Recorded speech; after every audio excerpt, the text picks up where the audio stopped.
I'm going to talk to you today about using competitor analysis to find out how to basically inform your search strategy.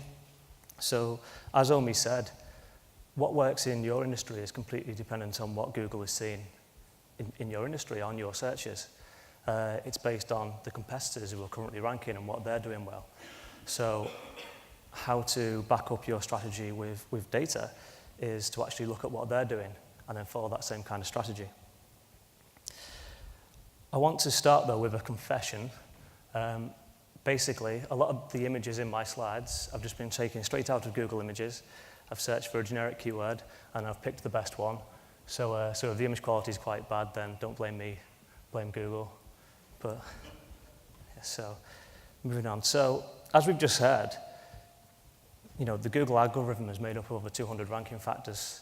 And I obviously can't talk about all of them, and also you can't really do competitor analysis on all of them either, because you'd never actually do any optimization, you'd just be analyzing constantly. But similar to one of the slides that Omi shown earlier, that there have been companies that have done studies that try to rank the ranking factors. We've just heard all about RankBrain, which is said to be the third most important. But the interesting thing I found about these studies, so this was a study done by Search Metrics, and this was actually done back in 2016, and the most salient point I took from this wasn't the fact that RankBrain is third or links is the first ranking factor, it's the fact that they said this will be the last general study that they do. They're not going to do any more global studies looking at the entire industry anymore, because there is no single ranking factor that works well for every single industry. It is bespoke. It's personalized, as we know. But despite that, they did see a correlation between the number of backlinks and ranking in top positions. This was a similar study done by Moz. This was back in 2015. And this not only used data, but they also spoken to industry experts as well. The problem with the studies that use data correlation is that they tend to only be looking at the top 20 listings. So unless you're already ranking quite well, it doesn't really take anything else into account. So I really like this study, and again, they've got link features, ranked at the top there. So for my example, my competitor analysis, I'm going to look at link features. So by link features, what I'm specifically talking about is the backlinks from another website that points to your website. It passes authority, trust, and relevancy, through that link to help you rank higher on Google, basically. Now, this can be called earning links, it can be called link acquisition. I like to call it outreach because that gave me the best picture when I searched for it on Google. Sometimes this output can be packaged up as content marketing or digital PR, but I'm basically talking about the links. So speaking of images, I need to thank Brainstorming Group for creating this image and having it ranked for the keyword competitors. This is probably my favorite slide. So obviously, step one is finding out who your competitors are, but not just who your competitors are specifically, who your market leaders are. These are the ones that you want to be analyzing. These are the ones that you want to be, taking the lead from. So to do this, we need to just do some thorough keyword research. So by thorough, I mean find as many keywords as possible, as long as they're all completely relevant to what it is that you do, what your website sells, what your website does. As many as possible. I mean, a minimum of 300, really. Use the Google Keyword Planner. It's still a great tool. That's where my starting point for all my keyword research. The SEMrush and Mars, they have their own tools as well if you want to use them. Once you've got your keyword list, you just need to get the top 50 rankings for each one of those keywords. So for every single keyword, find out who's ranking in the top 50 positions. And then plot this data on a graph. That sounds easy. Use Tableau as Omi did before in one of his graphs. I thought that was amazing. My graph looks a little bit like this. So the purpose of this graph is what it's showing you is the x-axis is showing you coverage. So for simple math, say we've got 100 keywords. If you ranked for 70 of those keywords, you'd be on the 70%. And then the y-axis, that signifies the rank or the average rank. So your 70 keywords that you're ranking for, if you always rank in position 10, you'd appear here on the graph. But you don't just want to see you want to see all of your competitors. Now, I've done this exercise for the white goods market. So I've got 2,300 keywords, everything from fridges and freezers to washing machines and dryers. The people who are leading this marketplace are going to appear in this top right quadrant. These are the people who rank for the majority of keywords, and those keywords they're ranking in the top positions on the top of Google. Would anyone like to hazard a guess as to what website is going to appear here in this marketplace? AO, yeah. Any other takers? Just sticking with AO? So, yeah, we're absolutely right, but they're not top, being beaten by Currys. So let me get these exact stats. So Currys has got a 91% coverage and an average rank of 4.7. AO has got 80% coverage and an average rank of 9.2. And Appliances Direct, 77% coverage and an average rank of 7.8. So this is what I would expect to be like. These are the direct competitors in this industry. However, when it comes to search, they're also competing directly with these other brands. Now, these brands are not purely known for these type of appliance products. They're known for much more. But they're ranking for the exact same target keywords, so they are your competitors if you are AO, for example. And also, these two always appear. Basically, every single marketplace I look at, if it's e-commerce, Amazon and eBay are always in this kind of position where they've got fantastic coverage, but thankfully for the rest of us who work for other companies, they just tend to be, they haven't got quite the rank to be on page one for everything, but yeah, they're sneaking up on us, so. Okay, I've done another marketplace, I've done insurance, so this should be a bit easier. Insurance keywords, over 2,000 of these, everything from car insurance, travel, home, motorbike insurance. Who do you think is going to be in the top right quadrant for insurance? Should be an easy one. So it's the big four comparison sites. This is exactly what I would expect. So Money Supermarket is absolutely the market leader, 93% coverage with an average rank of 4.4. Go Compare's got 81% coverage with an average rank of 9.5. And then Confused.com is just ahead of CompareTheMarket.com. They've both got 78% coverage. One's got an average rank of 10, one 10.3. Interesting thing is no one's actually doing everything. They've all got room for improvements. But yeah, Money Supermarket out in the lead there. But I didn't want to analyze these sites because the backlink profiles would be so vast, I'd still be doing the analysis now. So another brand stuck out to me. Bennett's. Bennett's is a brand I know. They only do motorbike insurance. I know this because I used to have this a few years ago, and I was a customer of theirs. And it intrigued me that there's a couple of other sites there to do with motorbike insurance as well. Now, this graph is not an accurate representation of their marketplace or their competitors because it contains keywords to do with travel insurance and car insurance that they don't cover. So if I limit it to just motorbike insurance, you can now see that they've moved over to the far right. So Bennett's are, one of the market leaders in their market. But as I said before, they are still directly competing with the other, comparison sites, Money Supermarket particularly, and Go Compare. But for the rest of this presentation, I'm actually going to analyze these four websites. So I've taken Bennett's, obviously, and then I've taken thebikeinsurer.co.uk. These two sites I've picked because they're ranking really well. As I said at the start, it's really important that when you're choosing the competitors to analyze, you're choosing the market leaders, the competitors that are doing really well. I've chosen scooterinsurance.co.uk as a comparison for what's not doing well, just to make a point. And then finally, I've chosen Carol Nash. I've chosen them because a couple of years ago, I sold my motorbike and I got this. You can make me out just here. And they do motorbike insurance and classic car insurance. So those are my four competitors. The first thing that I do is I put them into search metrics. Hopefully many of you already know this tool. It's fantastic. Search metrics gives a visibility of all the keywords that website ranks for. It then increases the score based on what position they rank on that keyword, and it also weights it by search volume as well. So the reason why I'm putting it into search metrics is what I'm really looking for is if there's any major drops around Google updates, known Google updates.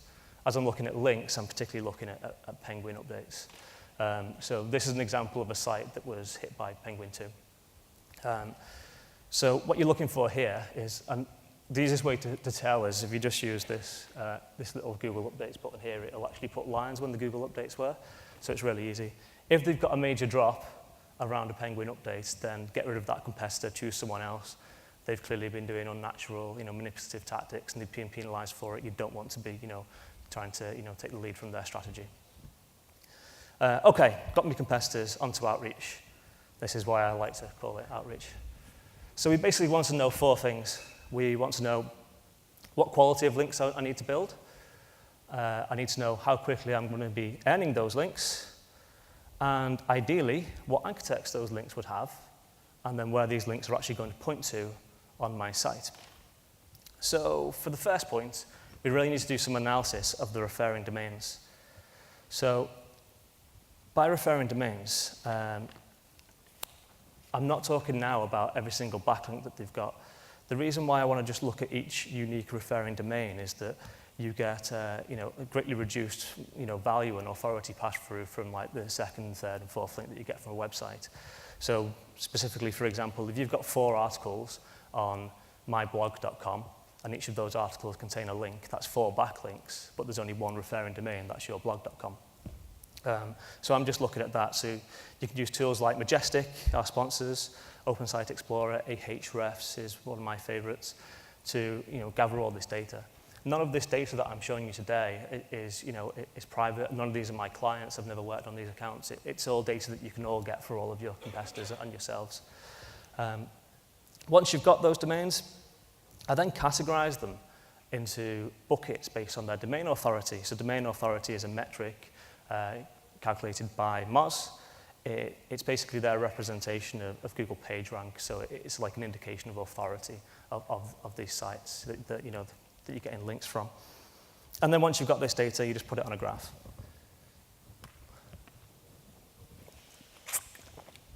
So hopefully it'll look a little bit like this. Now, what this graph is telling me is that, for example, Bennett's, which is this blue line, that's got links from 9 domains that have a domain authority between 0 and 10, and just over 100 links from 100 domains that have a domain authority between 11 and 20, and so on.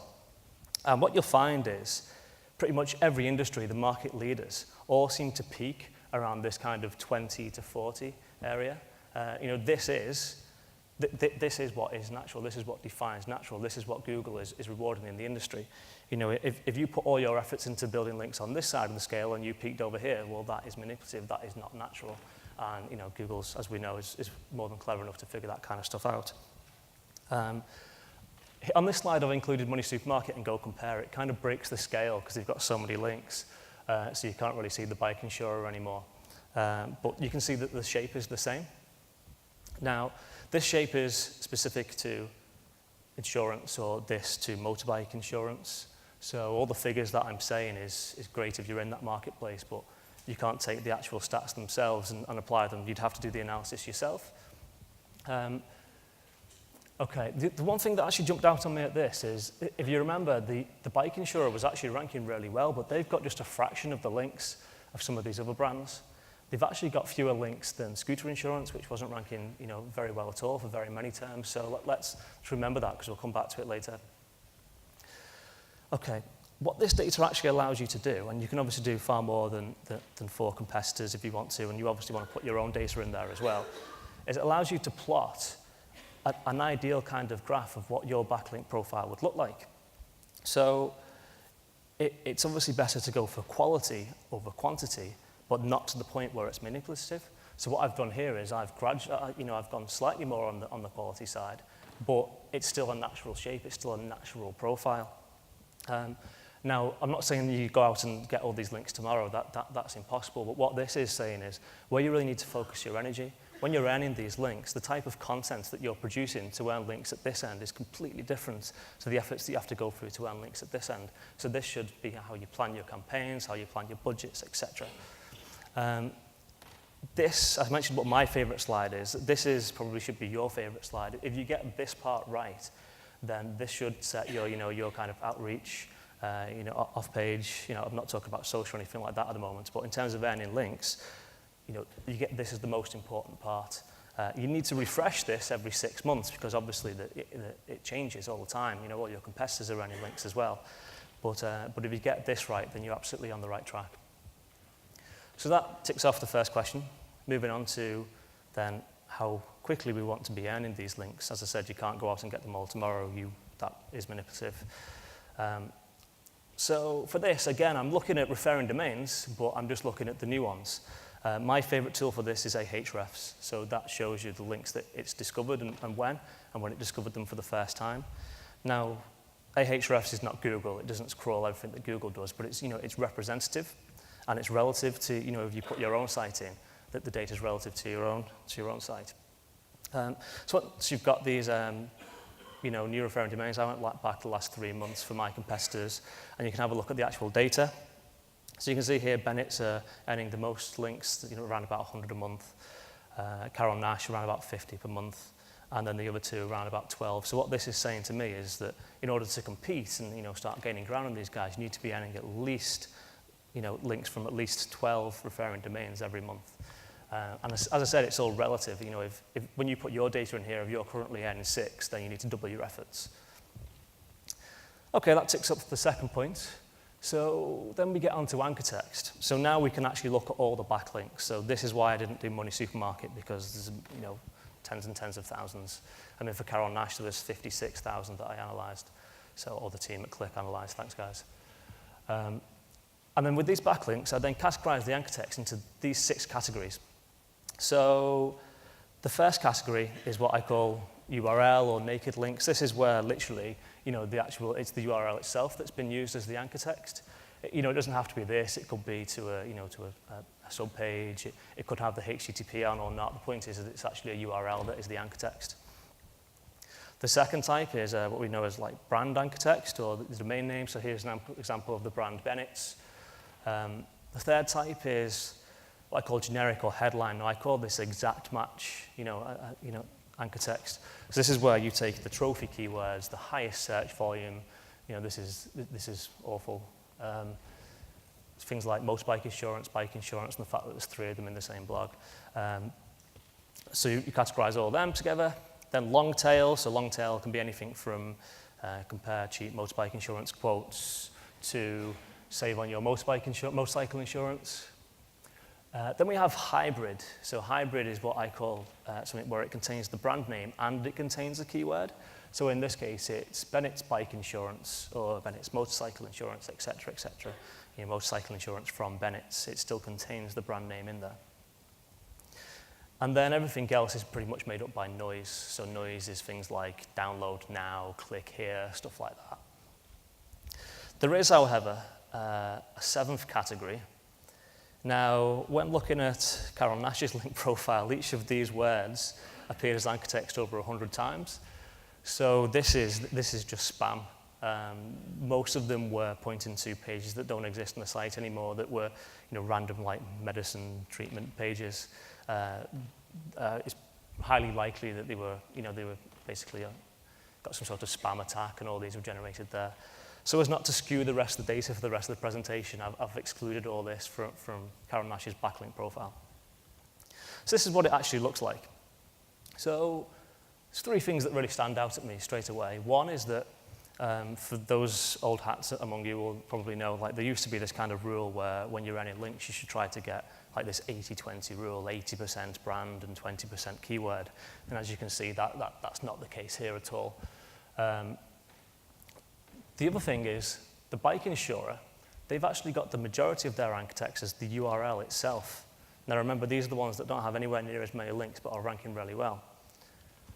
Then scooterinsurance.co.uk has got an awful lot of exact match links. So exact match here is the keyword scooter space insurance. Now, myself and Google are far too clever to realize that, well, that's not their domain name. The domain name doesn't have a space in it. And their brand name is actually Scoot. It's not Scooter Insurance. So this is exact match, and FYI, they don't rank on page 1 for Scooter Insurance. So, let me get these stats absolutely right. I don't want to get this bit wrong. Yeah, let's remind ourselves where they were ranking. We've done that. So what this is saying is, when you're earning links, you really want a minimum, absolute minimum of 40% of your anchor text to be either brand or URL. Ideally, you want 80% of your anchor text to be brand or URL. Remember, this is for this industry. You'd have to do it on your own competitors to figure out exactly what it is for your own. It might not be too far from this. And also, to take the lead from the bike insurer, and also something that we see for a lot of our clients at the moment as well, is actually URL is working a lot better than brand. So wherever possible, if you can earn links that way, that's what's working really well. But then you've kind of got two choices. When it comes to hybrid, so where your brand name is included along with a keyword, basically, I'd use hybrids to make up the deficit if you can't get all your 80% links as brand and URL. So if through your outreach efforts you get 60% of your links as URL, well then 20% needs to be hybrid, so that brand or your domain name in one way or another makes up like 80% of your anchor text profile. Again, something that those seasoned SEOs among you might have tried in the past is these exact match anchors or keyword anchors. Definitely don't be tempted to try and earn links where you're using your trophy keyword as the anchor. Based on this data in this industry, between 1% and 4% maximum, exact match anchors. And then when it comes to long tail, again, based on this data, maximum of 7% really. And then the rest of your anchor text will be made up by noise. So that covers off anchor text. So if you get to this point and everything's going well, you're doing an absolutely fantastic job. The last part where actually the link points to, this kind of comes down more to tactics. You've covered the most three important factors. But if you're going to analyze this data anyway, then this is how you'd do it. You'd look at all of the backlinks again for all of your competitors and look at the pages where they're linking to on their sites. And then categorize these pages into one of these three categories. Either they will point to your competitor's homepage, or they'll point to what I call a commercial page. So this will be like, a get a quote page, or it might be a category page or a product page on your site. Or it'll point to content pages. So content, it's like a resource or an FAQ section or your blog, that type of thing. This is what it looks like for this industry. And what this really highlights to me is the two different types of tactics that is going on between the bike insurer and Bennett. So the bike insurer has got the majority of their links going to the homepage. And this kind of ties in with the fact that they've got a lot of URL anchor text, so their brand is strong enough so that a lot of their links is actually going straight through to their homepage. Where Bennett's has actually got a really great resource section on their site. It's called Bike Social, and this has tons of motorbike reviews, information, FAQs, etc. And it's that great content that's earning all of their links, which is why the majority of their links goes through to the content pages. But the key thing is here is similar to the exact match anchor text, is that don't be tempted to try and force and get links through to your commercial pages. It's not necessarily the pages that you want to rank that you should be trying to earn links for. The way that you do that is you just use internal linking. So if you've got great content that's earning lots of links, you then obviously internally link that to the page that you actually want to rank, your commercial pages. This in this industry is what is working, is what is natural. So that's pretty much it. So number one, figure out who your market leaders are. Then go through these 4 steps. What kind of links you need, so what kind of content you need to be creating to earn those links, how much effort you should put into it and how quickly you should be doing it in order to compete. Then if you can get into that level of detail, try and figure out what anchor text that you'd want in an ideal world, and then where on your sites that they'd point to. Again, similar to how Omi finished his speech, I just want to say that we do this for obviously a lot of our clients, and it does work. These stats, as I say, won't work for you, but the process will give you the correct data for your own, the percentages for your own market. Thank you.